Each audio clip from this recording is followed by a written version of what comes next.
Comments from some of Howard's close colleagues on campus. And so we're going to have some comments from Bill Sugden, Carol Gross, Bill Reznikov, and Dick Burgess, and possibly others. Then after that, we'll see if there are some spontaneous contributions. So we're going to start here with Bill Sugden, who's going to talk about some of his experiences with Howard. Bill.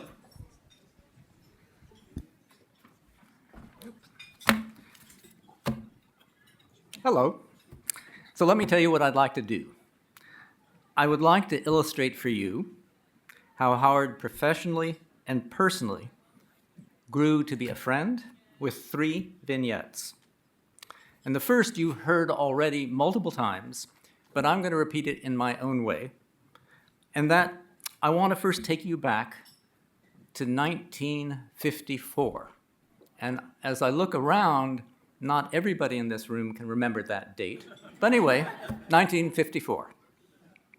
And in that year, Marguerite Vogt and Renato Del Becco published a paper in which they showed they could measure plaque formation by poliovirus. So what do I mean by that? Imagine you take a plate of animal cells and you take poliovirus and you dilute it out and you put it on top of those animal cells. They could be human, they could be mouse. And what you'll find is that if you look over time and you stain those cells, there'll be holes in the lawn of those cells. And initially what's happened is one cell got infected with a virus particle. In that cell, the virus particle replicated, killed the cell, was released, infected neighboring cells, and those cells died. And so the plaque, the hole in the lawn of the cells, increased in size. And then you could visualize it, and you could count them. So this was really, I think, one of the first quantitative assays in cell culture. There were things in eggs, but in cell culture that allowed you to measure the number of infectious particles of a virus that killed cells. And that assay was used, for example, eventually in something like vaccinia virus, the vaccine strain from smallpox. It was used eventually in flu virus to quantify it. So it was extremely powerful. So that is 1954, I think. So now we have to go forward, and that was Marguerite Vogt and Renato Del Becco. Now you go forward 5 years, and Howard Temin and Harry Rubin publish a paper on measuring focus formation quantitatively. So what does that mean? So they were using Rous sarcoma virus, I'm going to call it RSV. And again, imagine taking a plate of cells, chick cells in this time, dilute the virus and stick it on. And then what you would see is not that the cells are being killed, but rather they were being altered in their morphology.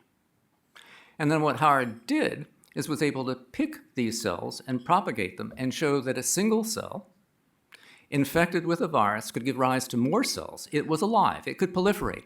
And each of those cells would release more virus. So here's a conundrum. How can a cell be infected with a virus and continue to live and proliferate and yet yield more virus? And that solving that conundrum, I think, took about 11 years. So that conundrum was really heightened in 1961, 62.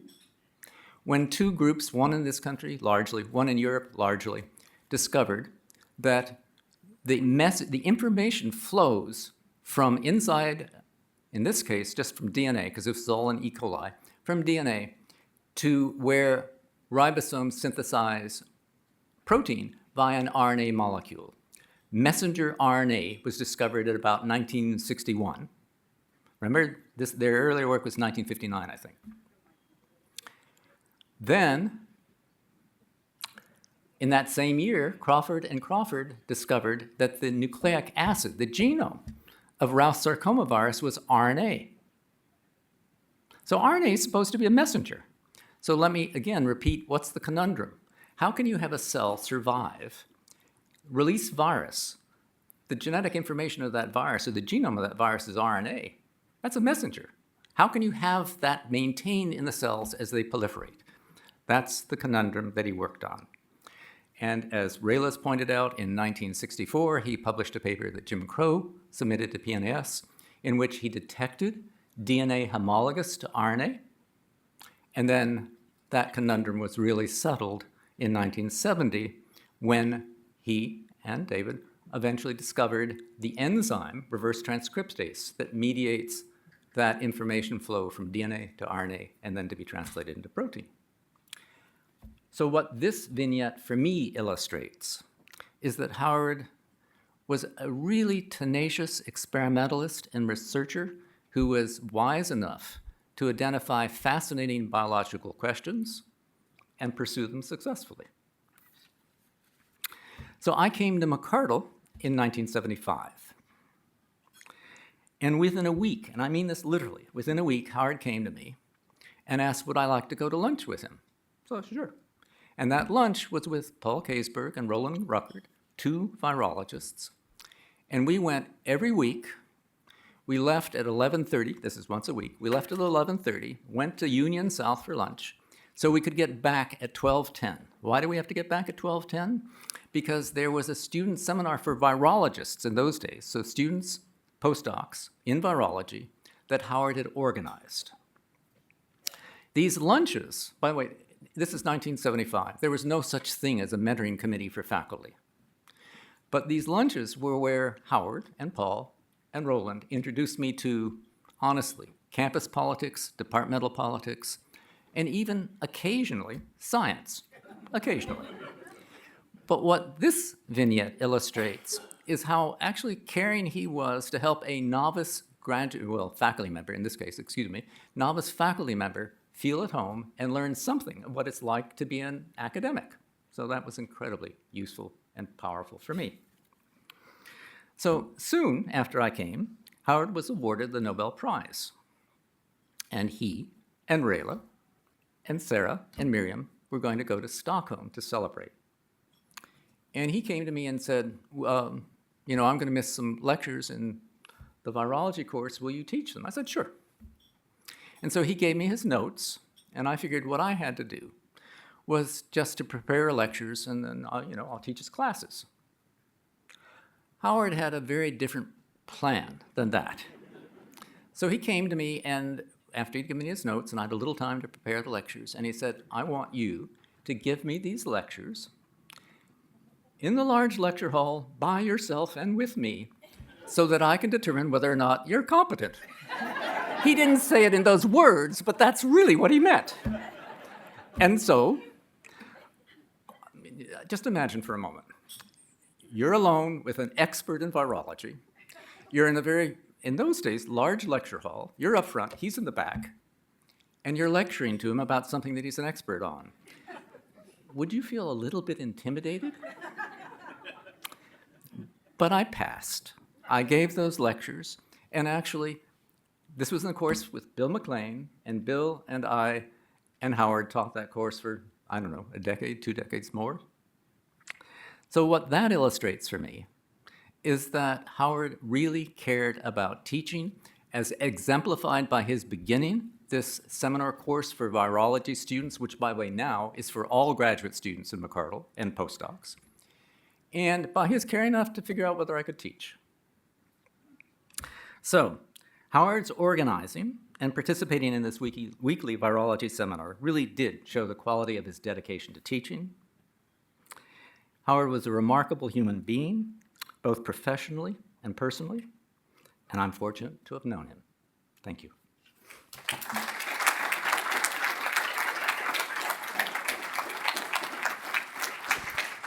I just have to follow up that in terms of another dimension of the sustaining legacy of Howard here on the campus, that I had to slip out in the early afternoon from the symposium to teach a lecture in that same course that Howard started, this virology course, which is still housed in the oncology department and taught by its faculty and is still taught in the same classroom in room 125 in the old McCardle building across the street.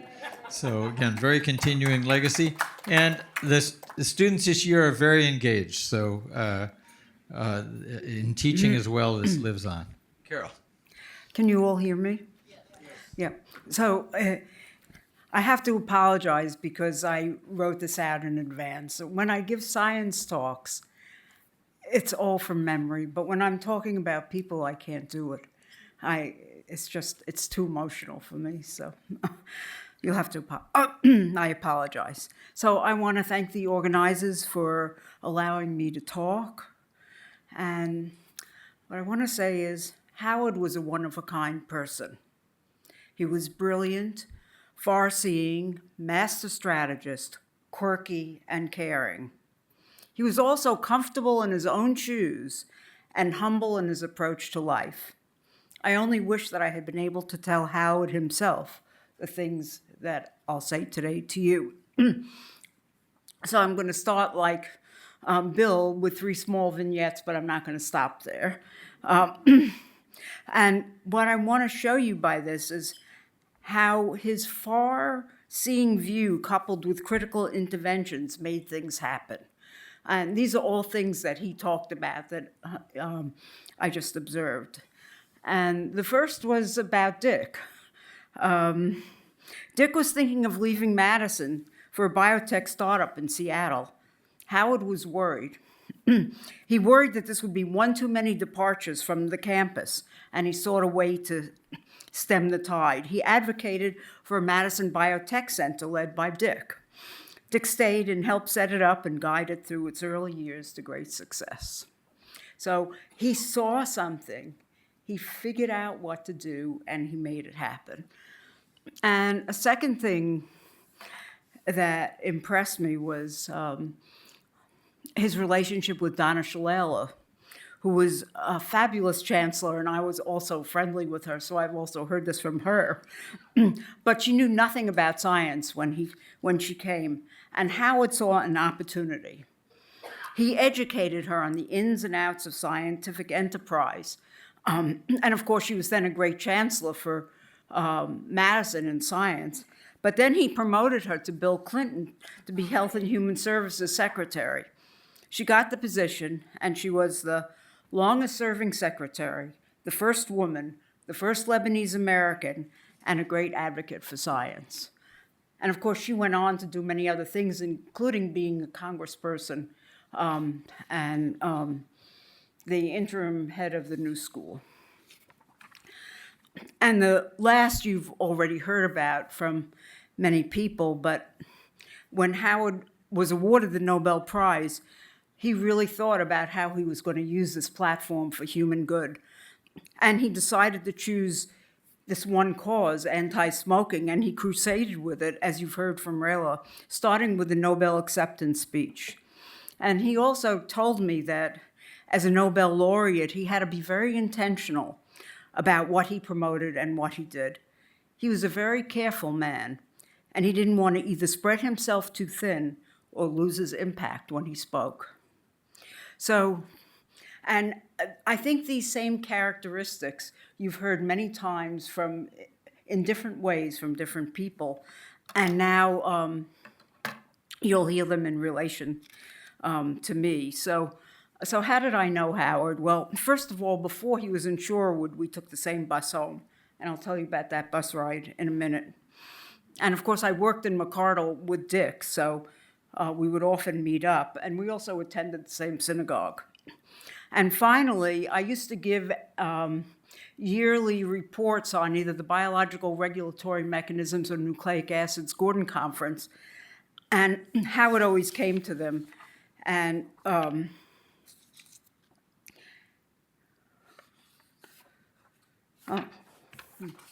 part of this. Okay, and he appreciated the conciseness and the rigor, and so he liked me. So I want to tell you about the bus ride home. It was really amazing because Howard would arrive at the bus stop, and he would look at who was getting on the bus, and he would decide who he wanted to talk to that day. Anyone who he wanted to talk to, they were willing they would sit with him, but it was up to Howard. And, and it just depended on, what he was interested in. But sometimes he would talk to me. And my favorite recollection was a conversation with him where I wondered whether I should have sequenced the DNA encoding the sigma subunit of RNA polymerase. Would it be useful? And his immediate response was, of course you should have. The technology was there. It's the first of its kind. Then he mused, I wonder what DNA sequences will be used for in the future. And so this is typical of Howard, and it's also a secret of his success, because he's always extrapolating to the future. And it was very important to me to have those interactions. And then I also had probably my most intense interaction with Howard came because I was one of the first people on the Madison campus to do recombinant DNA. And when Howard started using recombinant DNA technologies in his own research, he would give me his papers to read. And this was a totally amazing experience, because I would come in with a several-page review, and we'd go over every single point in it. He never took notes, and his only questions were for clarification.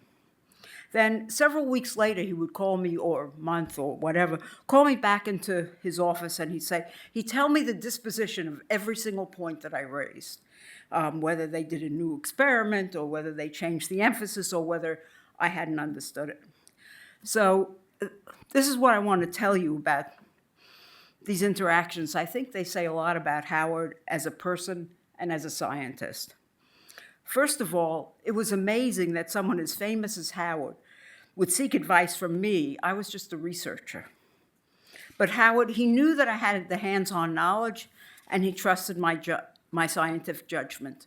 And that's what mattered to him. It didn't matter what your rank or prestige was.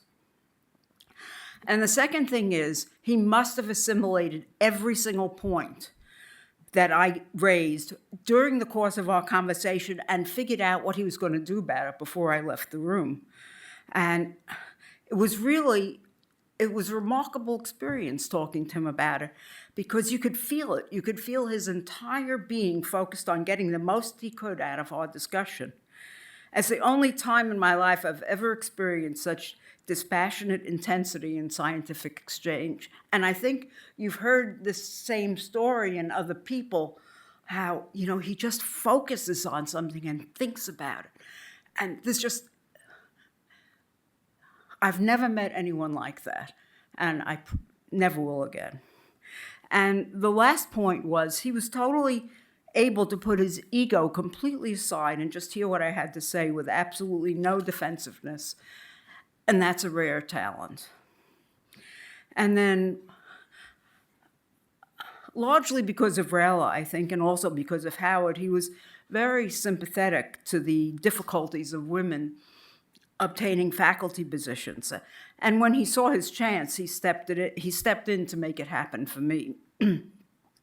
So Howard's opportunity came when Dick realized that he couldn't make a qualifying exam just a few days prior to the exam. And Howard sprung into action, announcing that he wouldn't do the exam without another bacterial person present, and suggested me when the chair of the committee demurred and said he wouldn't be able to find someone on such short notice. So as a consequence of that, another member of the committee, Martha Howe, who was an influential professor in bacteriology, had a chance to see me in action. And about 1 week after the exam, Martha contacted me and asked me to apply for their open search, even though I hadn't applied, because I had applied to previous bacteriology searches and they had never even considered my application. So Howard's help didn't stop there. He critiqued my practice talk, explaining to me that an introduction had to frame the talk so that the audience understood the importance of what I found. And that's advice that I've passed on to all of my students and postdocs. He also read my first grant, made important suggestions, and I also discussed with him how to organize a lab. So altogether, Howard gave me the opportunity to interview for a job. He gave me the tools I needed to get it and keep it. I will never forget Howard's amazing intervention. It changed the course of my life.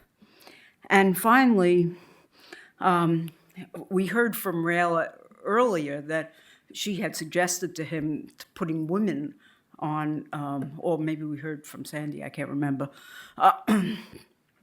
on committees of women, but especially after Sarah and Miriam were born, Howard was determined to give all his women graduate students the best possible mentoring he could. And he put me on every single committee of a female graduate student, as well as you've heard of some of his men graduate students. One of his female graduate students was insulted and said she didn't need me on the committee. I wasn't that related to what she was doing. But, you know, when Howard decided something, it happened. And later on, she was in my office on many occasions trying to decide on the direction of her life. So after all the help that Howard gave me, I was glad to return the favor. In short, Howard was a mensch first and a brilliant scientist second. He made the world a better place, and I feel blessed that he was in my life. Thank you.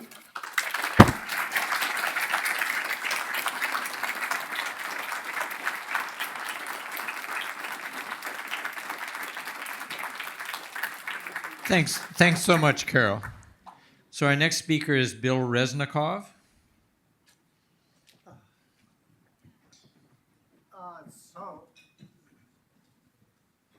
Sorry, I've got to sit down in this chair, but if I get wobbly and I'm not sitting in it, then you'll have to run up and pick me up. I'm not strong enough. So, first of all, a little bit of background.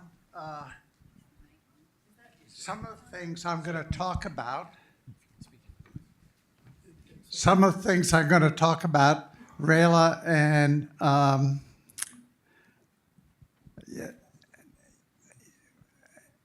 Rayla's talked about before, you've talked about before, so there's going to be some reiteration. Let me just start by saying the person who should have been here to give this talk was my wife, and unfortunately she died about a year ago, so you have to trust me that I am telling you what I heard from her, which I totally believe is correct. The first thing I know from personal experience, we came here in 1970, and you know, like a lot of new professors, we were at odds of how do we get the culture we want, how do we get the friends we want, blah, blah, blah. Things that were really important for us in terms of developing our life. And I'm not sure whether it was Rayla or Temin, but I think it was both of them, said to me or said to her, would you people like to come to the concert with us? And for the Madison Civic Orchestra. Well, Kathy and I love classical music, so we just said, that's wonderful, we'd love to. So the music was great. We went to several concerts with them, but there was something that occasionally was even better, and that is we went to dinner before the concerts, during in random State Street restaurants. It wasn't really random because Raylan and Howard knew the restaurants. My favorite was Kabul. I don't know if it exists anymore. It's an Afghan restaurant. So why were these as good as the concert? Because this was a time for really talking.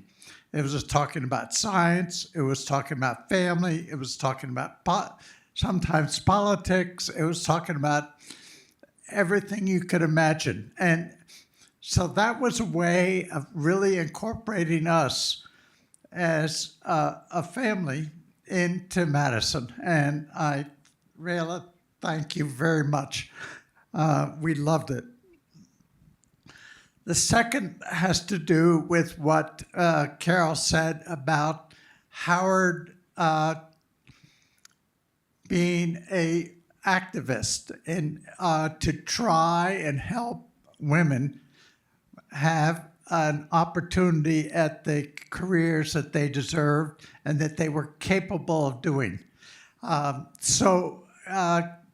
Howard knew Kathy's research interest because she eventually became a postdoc in Charlie Heidelberger's lab in McArdle, and she had been trained as a graduate student in cell biology and developing tissue culture techniques for starting cultures of different mammalian cell lines, and then in principle using them for studying things like chemical carcinogenesis, although she didn't do that right away as a graduate student. Then she had a postdoc, as I did, at Harvard Medical School, and it was in John Ender's lab, and she was studying SV40, and she loved working in his lab. I think she was the first woman and first PhD to work in that lab. So that was quite an honor for her. Oh, I forgot to say, as a graduate student, she worked with George Guy, who may be infamous for some of you because he was involved in a particular cell culture, that Hill cell culture, that many of you use. But actually, he was a wonderful person, and he really mentored her in terms of her interest in cell culture. So in Heidelberger's lab, she developed some mouse cell lines and then started with other members of the lab to use them for studying the consequences of exposure to chemical carcinogens. And that went fine. But Howard once heard a talk being given about her work, and or things directly derived from her work, and her name wasn't even mentioned. It just didn't exist. And he stood up at the end in a room full of attendees at this meeting and said, well, actually, Kathy Resikoff did that work, am I right? And so the speaker said, yes, you're right. So it was like this being willing to stand up for something he believed in very strongly. And even if it made some people uncomfortable, I think it was really the right thing to do. The final thing has to do with something that someone said earlier about seeing piles of grant proposals on the floor of his office. Who was the person who said that? I can't remember. What? Bill Sugden. Did you say that? No, Paul Lambert did. Oh, by the way, as an aside, Paul doesn't lie to me. He's a very honest guy. He was also one of my graduate students. But so he wasn't completely correct. That is, not all of those grants were ones from the committee that was reviewing those grants. He would go out to Kathy amongst some other people and say, would you like me to look at your grant proposal and maybe I can give you some ideas? And she had just joined the Human Oncology Department of the medical school as a professor and was working on getting ureters from surgeons and from them getting neuroepithelial cells and then using them for carcinogenesis studies. So it was a really neat system that she worked up. So Howard would look at the proposal and say, okay, Kathy, here's some ideas that you could do, and blah, blah, blah, blah. And she loved that because she hated writing grant proposals and she needed someone who understood her science, help her in it. And it so happened that every one of her proposals was awarded from then on. So he had a major impact on her life as she became an associate professor and then a full professor, and worked on the breast cancer task force as its chair for a couple of years. So she got the outside recognition and the recognition on campus.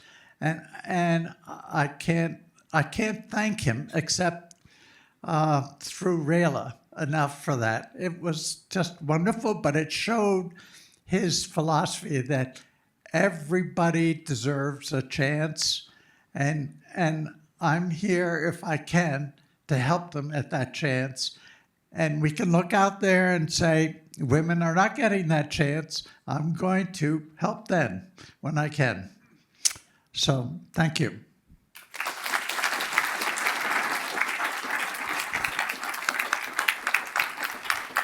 Thank you, Bill, for those important thoughts. And next we have Dick Burgess.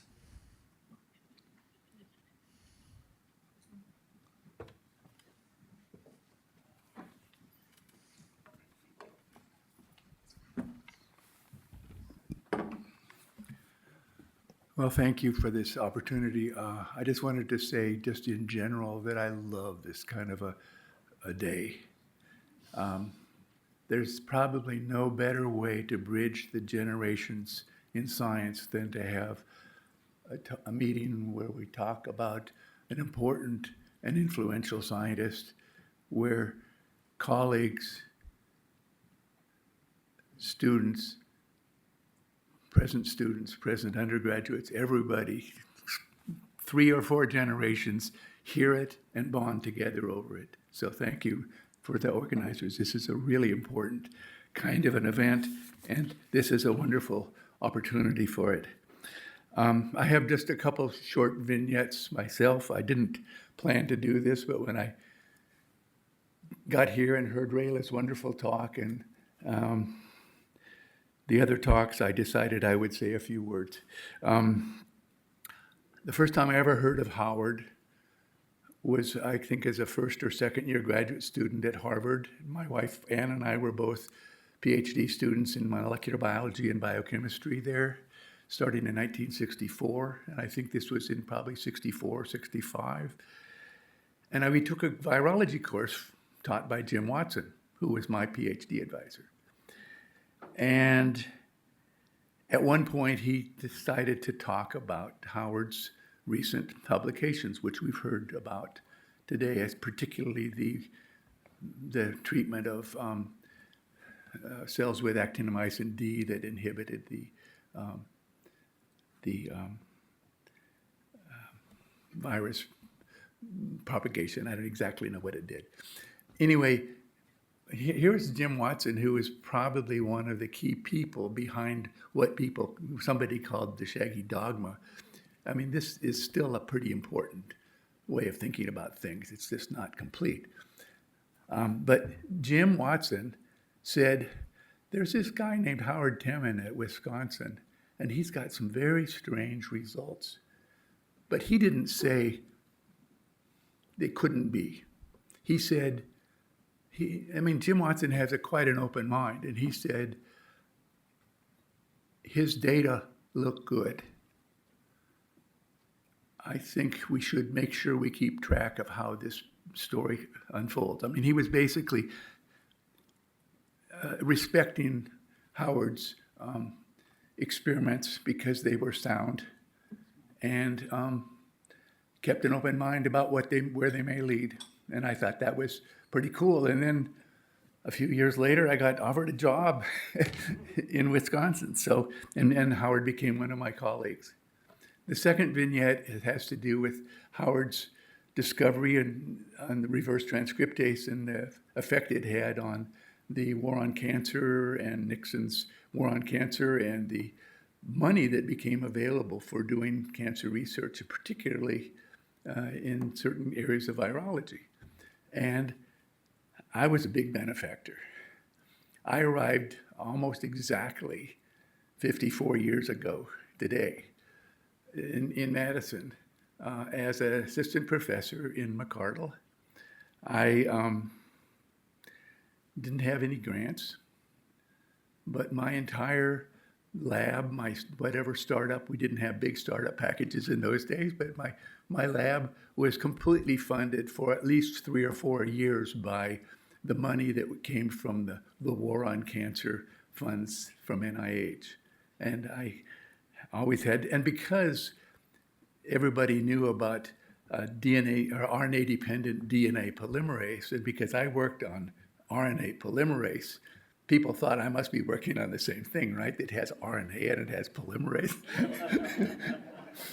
But in fact, I wasn't working on RNA-dependent DNA polymerase, but I still got to be supported by that grant for 3 or 4 years. So I owe my first 4 or 5 years of support to Howard and his, in what somebody said, enlivening or energizing the whole research community around the discovery of reverse transcriptase. So I also have a personal observation, and I didn't hear much about this, but in my opinion, Howard had two personas. He was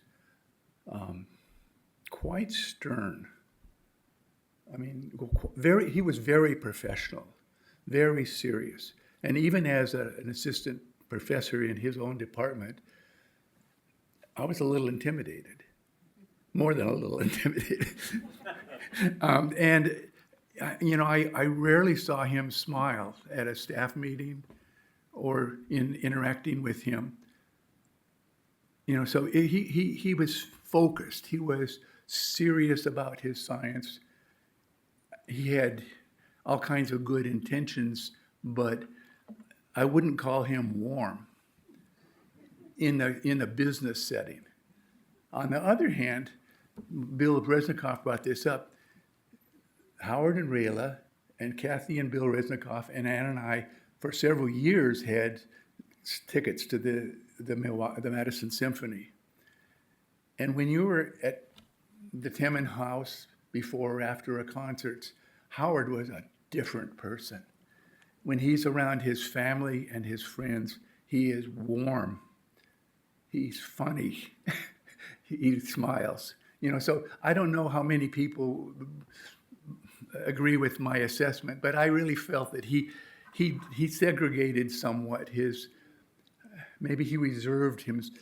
I don't know exactly what his motivation was, but he was quite serious in a professional setting, but quite warm and a lovely person to be around when he was in his family and friends setting.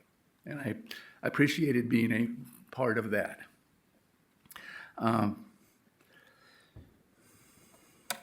The final thing I wanted to say was that Howard was willing to support things that he thought were going to be important for the future.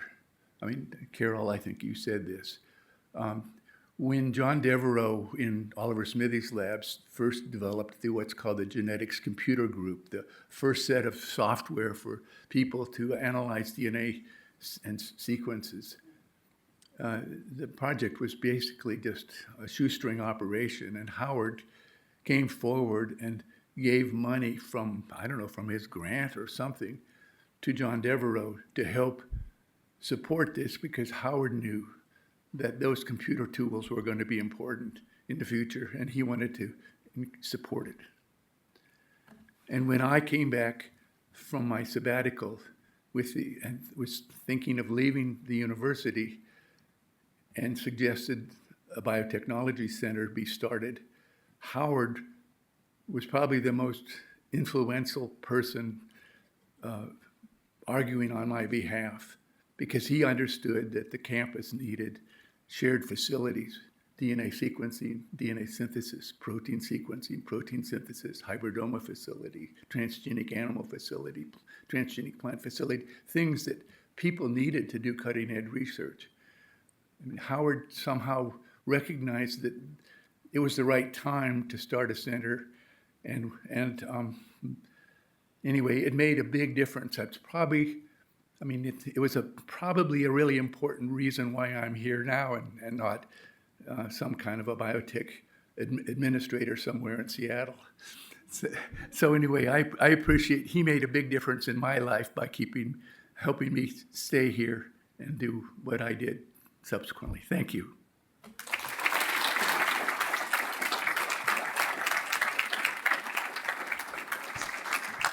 Thank you, Dick.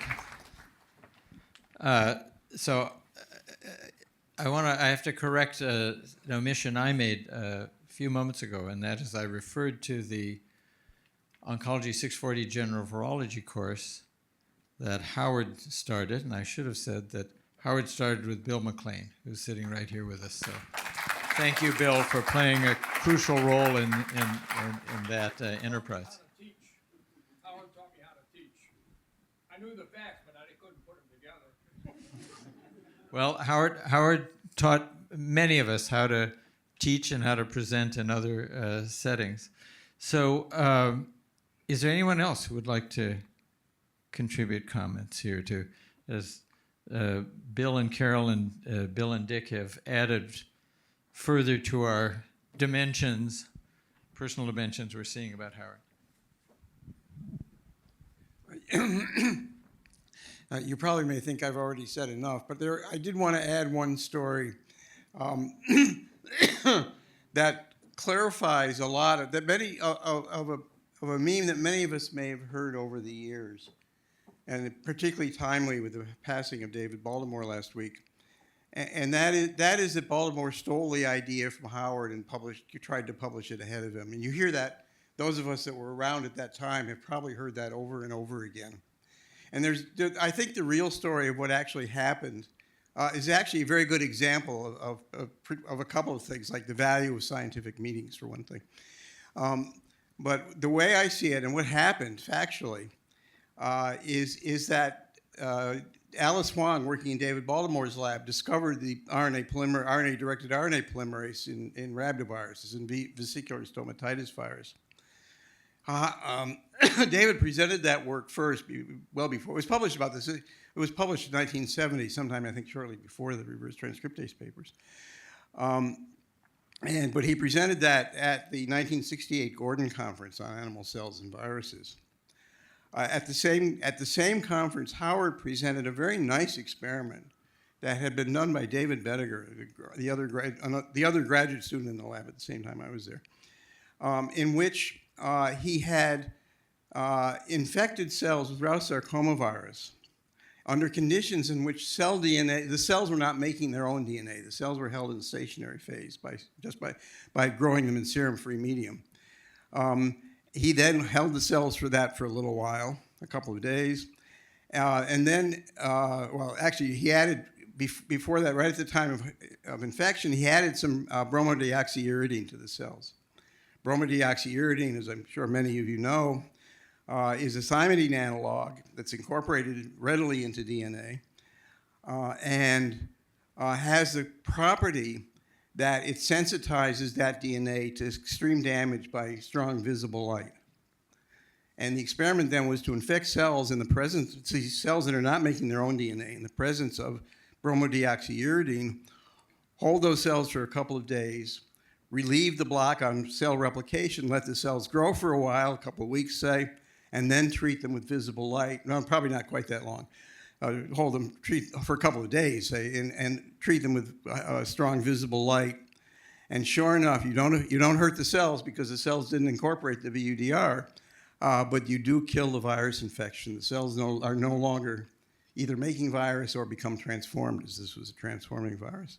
It's a very strong evidence, if you think about that. DNA synthesis, and specifically viral DNA synthesis, is in some way necessary at a time when cells are not making their own DNA. That experiment was submitted in May of 1970, even before the submission of the reverse transcriptase papers. But what was submitted to Journal of Virology went through the usual places and didn't appear until about October of that year in print in Journal of Virology. So by the time it appeared, it wasn't going to convince anybody because everybody was already convinced, and many papers had already been published on reverse transcriptase by that time. Howard presented that at the same meeting that David presented the RNA-directed RNA polymerase and virions. So the way I see it, this is a real example of cross-fertilization. So Howard got the idea then that it might be worthwhile to look in virions for the enzyme that was doing this, and it would be much easier to prove everything if, in fact, it was there. You didn't have to go fishing it out of cells. And David got the idea, although he knew of all of Howard's work, but like everybody else, he was so skeptical he wouldn't have thought of following it up until he heard about this experiment. And so and he's been quoted, I forget exactly where, but I've seen an interview with him that actually quoted him on that. So it was clear that Howard got the idea of looking in the virions. David got the idea of looking in the virions because he'd already been doing that for RNA-directed virus. And they both came to the same place from different directions in a very, very logical way that also really sheds a lot of light on the value of scientific meetings like this, especially small ones like the Gordon conferences. And so that is the story that I'm quite sure, having been there sort of through this at the time, that's what happened. Nobody stole anything from anybody. They just he gave each other, presented what they did, and gave each other the ideas to go through it, and end up with exactly the same thing published again, of course, exactly at the same time. So that's the way I see that story.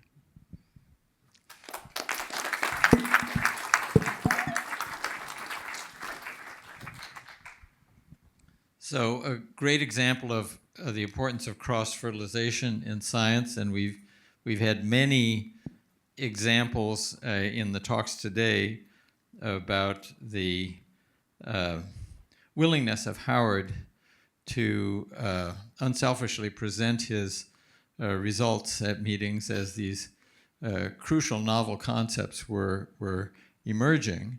And it may not be the biggest problem that we face at the moment in science, but it minds me to think, among other things, that we have a strong responsibility to try to manage our funding and publication and promotion policies to encourage people to be able to share results in this way without fear of damage to their careers or the careers of their trainees, because of this huge value of cross-fertilization. And one worries about how the forces that have pushed us to a hyper-competitive situation right now, how much that's really holding back progress in many crucial areas.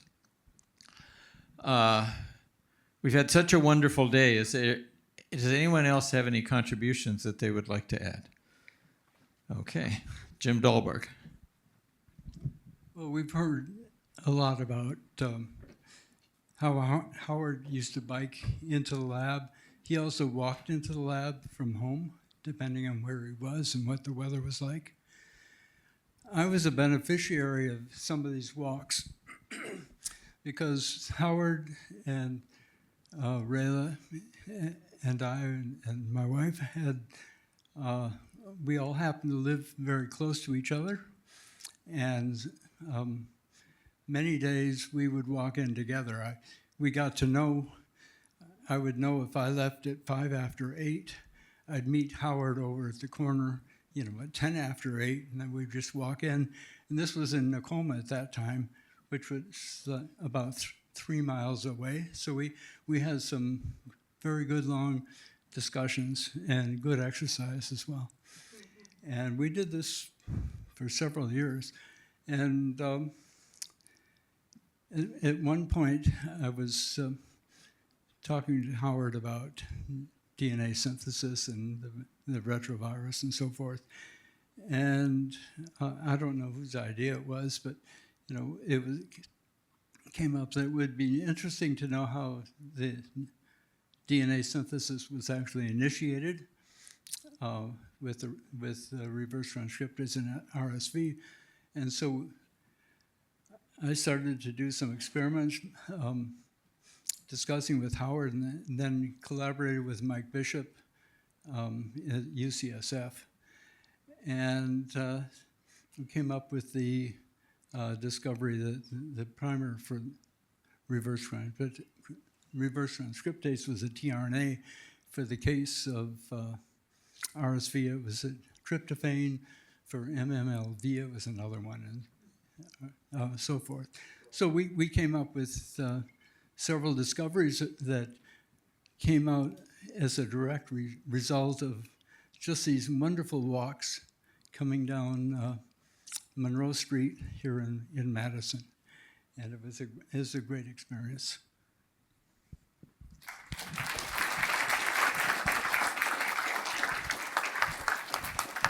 Thanks so much. Any other points anyone would like to add? Again, what a remarkable day. I just want to thank all of you for participating, all of the presenters for their care and efforts in putting together their contributions. Obviously, again, Rayla in particular, her family for attending. All these wonderful exchanges, and in the spirit of continuing that into the evening, I believe that the bar will be open until 8 o'clock. So if you have some tickets left, you still have a little opportunity there. So again, thank you so much for a wonderful day.